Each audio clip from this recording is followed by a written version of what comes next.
কথায় আছে না, যত হাসি তত কান্না। কথাটা হয়তো একদমই ঠিক। জন্মদিনের দিন বন্ধুরা এলো, কত খাওয়া দাওয়া, আড্ডা, গল্প, কত সুন্দর সুন্দর গিফট পেলো, বেশ মজা। আর তার পরের দিনই হঠাৎ একটা এমন অ্যাক্সিডেন্ট হলো যেটা আমি বিশ্বাসই করতে পারছিলাম না সেই মুহূর্তে দাঁড়িয়ে। তোমাদের সাথেও কি এরকম কখনো হয় যে কোনো ভালো মুহূর্ত কাটানোর পরই কোনো দুঃসংবাদ চলে আসে? আর একটা জিনিস আমি খুব দেখেছি যে পুজোর ঠিক আগে বা পুজোর পরে যে কোনো একটা সময় সবার ঘরে ঘরেই কিছু না কিছু এরকম ঘটনা ঘটেই থাকে।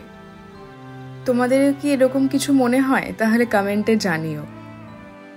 সো হ্যালো এভরিওয়ান, কেমন আছো সবাই? আমি Nilanjana and a very warm welcome to my channel. জন্মদিনে সবাই বাড়ি চলে যাওয়ার পর গিফটস খোলা হচ্ছিল, খুব মজা। কি সুন্দর সুন্দর গিফট দিয়েছে সবাই, আর প্রত্যেকটা জিনিস কি কাজের কি বলবো। একজন বন্ধু দিয়েছে এয়ার ফ্রায়ার, একজন বন্ধু দিয়েছে হিউমিডিফায়ার, একজন দিয়েছে এই লাভা ল্যাম্পটা। এটা ভীষণ ইউনিক একটা ল্যাম্প, মানে সচরাচর আমরা এরকম ল্যাম্প দেখি না।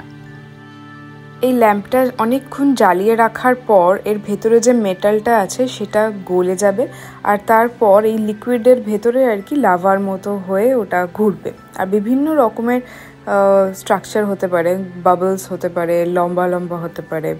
এটা অনেকক্ষণ জ্বালিয়ে রাখার পরই দেখা যায়। এই শীতের জায়গায় হিউমিডিফায়ার একটা বিশাল কাজের জিনিস, তো এই জিনিসটাও খুব দরকারি ছিল। আমরা ভাবছিলামই কিনবো, কিন্তু একজন বন্ধু গিফট করে দিল, তো ভালোই হলো।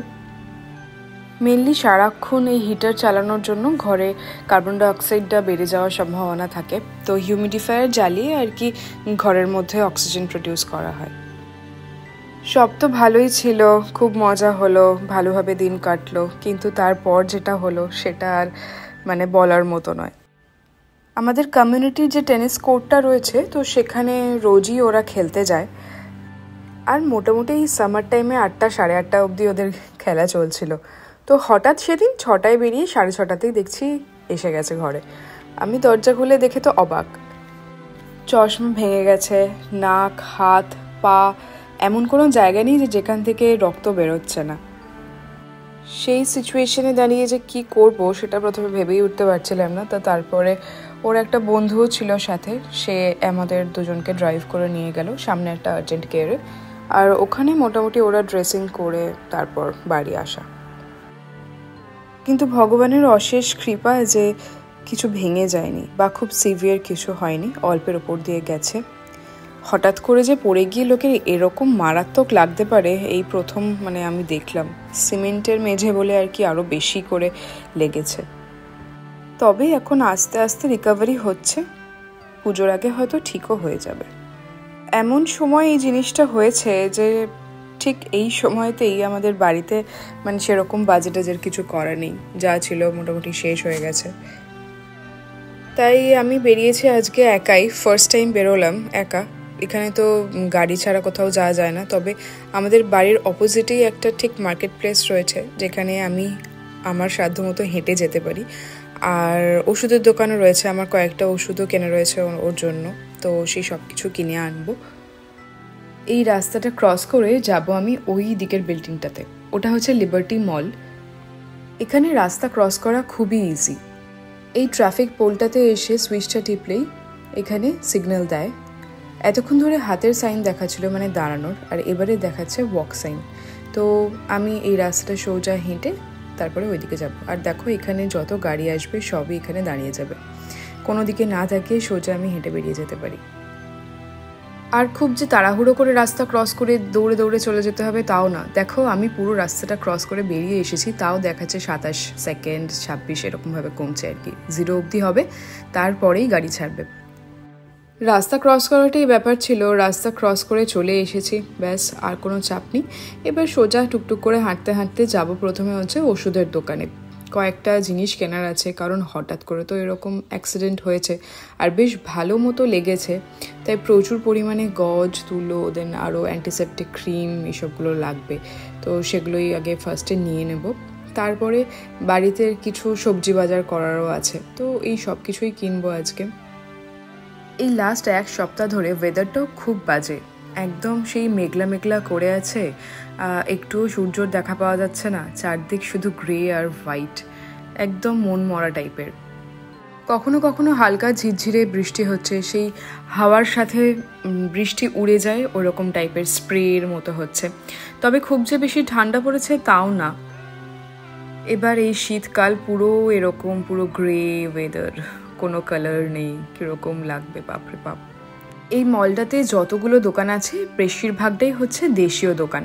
প্রথমেই শুরু হয়েছে চিকেন মাটনের দোকান দিয়ে, মাছও পাওয়া যায় ওখানে, তারপরে প্রিন্টিংয়ের দোকান আছে, এখানে হট ব্রেড মানে তোমার ব্রেডও পাওয়া যায়, বেকারি আর কি মেনলি। আর তারপরে হচ্ছে এই ফার্মাসির দোকানটা। এই দোকানে ঢুকে আমি খুঁজছিলাম অনেকক্ষণ ধরে যে আমার যে প্রয়োজনীয় জিনিস সেগুলো কোন জায়গায় রয়েছে র্যাকে। তো এখানে যে ছিলেন রিপ্রেজেন্টেটিভ, তো উনি আমাকে হেল্প করে দিলেন। আমি বাড়ি থেকে কতগুলো ব্যাগ নিয়েই গেছিলাম। নিউ জার্সিতে হচ্ছে প্লাস্টিক ব্যান, তো এখানে প্লাস্টিক কোনো দোকানে দেয় না, সেজন্য বাড়ি থেকে সবসময় ঝোলা ক্যারি করতে হয়। আমিও এই ওয়ালমার্টের অনেক ব্যাগ জমে গেছে বাড়িতে, তো এই ওয়ালমার্টের ব্যাগগুলো নিয়ে বেরিয়েছি আজকে। এই জিনিসগুলো তো কেনা হয়ে গেল, এবার যাই হচ্ছে একটা গ্রসারি স্টোরে, ওখান থেকে কিছু সবজি ফবজি নেওয়ার আছে আর কি। আর হ্যাঁ, এই আর্জেন্ট কেয়ারটা আমাদের বাড়ির সব থেকে পাশে, তো কালকে এই আর্জেন্ট কেয়ারটাতেই এসেছিলাম। এই জন্যই আমাদের বাড়ির লোকেশনটা এতটা ভালো লাগে, যে বাড়ির ঠিক পাশে তুমি ওষুধও পাবে, আর্জেন্ট কেয়ার ডাক্তার 24/7 পাবে, আর সবজি বলো মাছ বলো মানে এভরিথিং হাঁটার ডিস্টেন্সে পাওয়া যায়, যেটা ইউএসের একটা সব থেকে বড় প্রবলেম। মানে যে কোনো জায়গায় যাও না কেন গাড়ি করেই যেতে হয়, আর এক একটা জিনিস কেনার জন্য এক একটা জায়গায় যেতে হয়। আর এমন কোনো জিনিস নেই যেটা এই দোকানে পাওয়া যায় না, মানে আমার প্রয়োজনীয় রান্নার সব যাবতীয় জিনিস এই দোকানে পাওয়া যায়। এখন মেন আজকে ফোকাস হচ্ছে সবজি বাজার করা। ঢ্যাঁড়সগুলো এখানে বেশ কচি দেখছি, তো একটু ঢ্যাঁড়স নেব। 1 পাউন্ড ঢ্যাঁড়স দাম হচ্ছে $2.99 বা ওই $3 মতো। আমরা এখানে জিনিস কেনার সময় এখন আর কোনো কিছুর দাম ইন্ডিয়ান কারেন্সিতে কনভার্ট করে ভাবি না যে এই জিনিসটার এত দাম, তাহলে আর কিছুই কিনতে পারবো না। তো সেই জন্য ওই চিন্তাভাবনাগুলো ছেড়ে দিতে হয়। আর এখানে আসার পর কোন দোকানে কোন জিনিসটার কী দাম সেটা এখনও আমার গুলিয়েই যায়। যখন টেক্সাসে ছিলাম তখন কোনো ইন্ডিয়ান দোকানে গিয়ে কোন জিনিসটার কী দাম, এটা 1 বছর থাকতে থাকতে মোটামুটি জানাশোনা হয়ে গেছিলো। তা এই 1 বছরের মধ্যে আবার এই টেক্সাস থেকে নিউ জার্সিতে আসা, আবার এখানেও সেই দামের চেঞ্জ, তো এখনও পর্যন্ত ওই জিনিসগুলো মুখস্থ হয়নি যে কোন দোকানে কোনটা সস্তা হয় বা কোন জিনিসটার দাম কম হয়, এইসবগুলো এখনও জেনে ওঠা হয়নি। এখানে শাক পাতা বলতে বেশিরভাগ দিন ওই পালং শাকটাই খাওয়া হয়, আর মেথি শাকও এখানে প্রচুর পাওয়া যায়। কিন্তু যেই শাকটা এখানে আমরা খুব মিস করি সেটা হচ্ছে কলমি শাক। পুঁই শাকও এখানে প্রচুর পাওয়া যায়। পুঁই শাকটা পার্সোনালি আমাদের অতটা পছন্দ নয় বলে খাই না, কিন্তু পালং শাকটাই রেগুলার বেসিসে খাওয়া হয় আর কি। আর যেহেতু এখানকার লোকেরা কপির ভ্যারিয়েন্টগুলো খুব খায়, ফুলকপি, বাঁধাকপি, তারপরে ওই লাল লাল কপিগুলো, তো সেই জন্য এখানে সারা বছর ধরে কপি পাওয়া যায়। আর কপির দামটাও এখানে ভ্যারি করে, যেটা সাধারণত দেখেছি একটা কপি এমনি সময় যখন দাম কম থাকে তখন $1.50 মধ্যে হয়ে যায়, আবার যখন দাম বেড়ে যায় তখন এই একটাই কপি দাম হয়ে যায় $3 মতো। আজকে এখন যেরকম প্রায় $3 নিল এই একটা কপি। অনেক দিন ধরেই ভাবছিলাম যে একটু থোর বা মোচা এগুলো বানাবো, তো আজকে দেখছি এখানে তাও ভালো মোচা পাওয়া যাচ্ছে। তো একটা ছোট্ট দেখে মোচা নেব ভাবছিলাম, কারণ দুজনে খাওয়ার মতো, তো বেশি বড় মোচা নিয়ে লাভ নেই, তাই একটা থোর আর একটা মোচা দুটো কিনে নিলাম। থোর আর মোচা এই দুটোরই দাম হচ্ছে ওই $2 পার এলবি। ওজন করবে ফার্স্টে, তো যত ওজন হবে সেই হিসেবে আর কি নেবে দাম। আর দুটোই মিষ্টি আলুও নিয়ে নিলাম। মাঝে মাঝে এরকম বেকড আলু করে খাওয়া যায় এটা দিয়ে, মিষ্টি আলুগুলো ভালোই লাগে খেতে বেশ।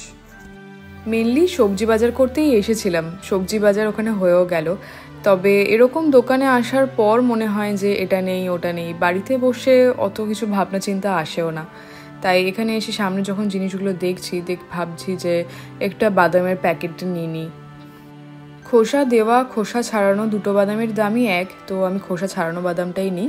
তবে এগুলো কাঁচা বাদাম, এগুলো বাড়িতে গিয়ে ভেজেই খেতে হয়। আর তাছাড়া ড্রাই ফ্রুটসও কিছু নেব ভাবছিলাম। এমনিতেই আমরা সাধারণত কস্টকো থেকে এই ড্রাই ফ্রুটসের প্যাকেটগুলো কিনে নিই, তো আজকে যখন এসেছি ভাবছি যে শেষও হয়ে গেছে ঘরে, তো এখান থেকেই নিয়েই যাই।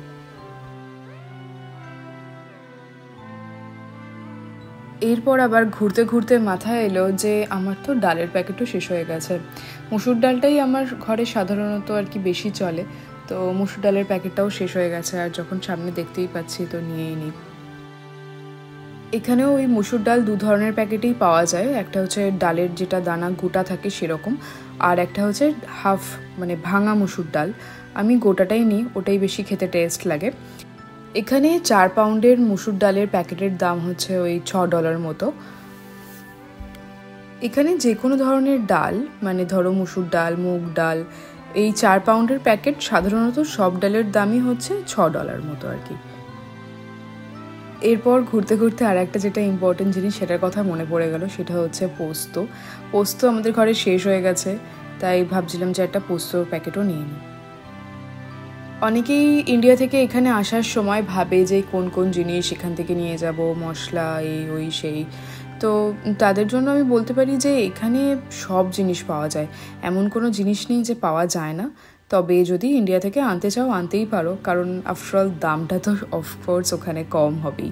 সেম জিনিস ওখানে যেটা যে দামে আমরা কিনি এখানে তার 3 ডবল দামে বিক্রি হয় যে কোনো ইন্ডিয়ান জিনিস, তো সেটা একদিক দিয়ে ভালো।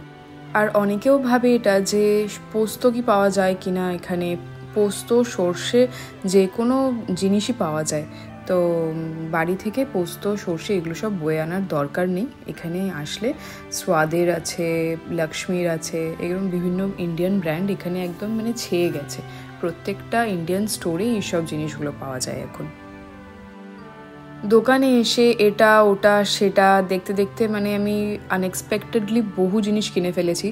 আর এখানে এসে এই হ্যাবিটটা হয়ে গেছে যে জিনিস দেখলে তুলে নিই। তারপর এটা ভাবিনি যে আমি তো গাড়ি করে আসিনি, আমাকে হেঁটে হেঁটে যেতে হবে, এই জিনিসগুলো বয়ে বয়ে নিয়ে যেতে হবে। আমি খেয়াল নেই সব জিনিস এত কিছু কিনে ফেলেছি, এবার এই ভারী জিনিসগুলোকে বয়ে বয়ে নিয়ে যেতে হবে। তাই আর একটা কিছু কিনবো না, এবার গিয়ে আগে সোজা বিলিং করবো। এসেছিলাম শুধু সবজি বাজার করতে, আর নয় নয় করে প্রায় এত জিনিস কিনে ফেললাম। আর আজকে ওই টোটাল বিল হয়েছে $45 মতো।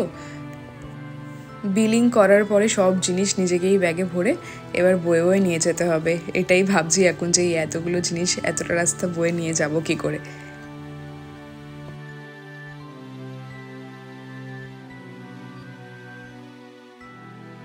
টেক্সাসে থাকাকালীন কোনো দিনও এরকমভাবে একা একা বেরোয়নি, মানে একা একা বেরোনোর কোনো সুযোগই ছিল না।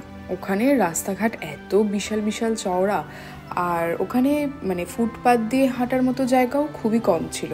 বেশিরভাগ রাস্তাই হচ্ছে হাইওয়ের সাথে কানেক্টেড। আর এখানে আসার পর মোটামুটি সাধ্যের মধ্যে এখানে ফুটপাথ রয়েছে সুন্দর। আর বাড়ির যেহেতু এটা অপোজিটে, বেশি রাস্তা হেঁটে যেতেও হয় না, তো সেই জন্যই মেনলি আমি এখানে আসতে পেরেছি। আদারওয়াইজ এখানে গাড়ি ছাড়া কোনো রাস্তাই যাওয়া যায় না। তো আজকে এরকম ফার্স্ট টাইম বেরিয়ে একা একা বেশ ভালোই লাগলো। আর তোমরা সবাই প্রে করো যাতে ওর হাত ফাতগুলো যেগুলো মানে বেশ ভালো মতো কেটে গেছে, তো ওগুলো যেন তাড়াতাড়ি রিকভারি হয়ে যায়। আর পুজোর সামনে, তো তার আগে যেন রিকভারিটা হয়ে যায়, আমরা একটু রাস্তায় বেরোতে পারি। এখন তো পুরোপুরি ঘরবন্দিও, কারণ এমন পুরো ওপেন ওন না, তো যে কোনো জায়গায় ইনফেকশন হওয়ার চান্স আছে, তাই আমি ওকে রাস্তায় বেরোতেই দিচ্ছি না এখন।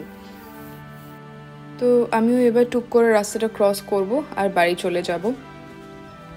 আজকে ব্লগটা তাহলে এখানেই শেষ করছি, দেখা হচ্ছে আবার একটা নতুন ব্লগে। ততক্ষণ পর্যন্ত তোমরা সবাই ভালো থেকো, আর আমার চ্যানেলটা ভালো লাগলে সাবস্ক্রাইব করো। টাটা।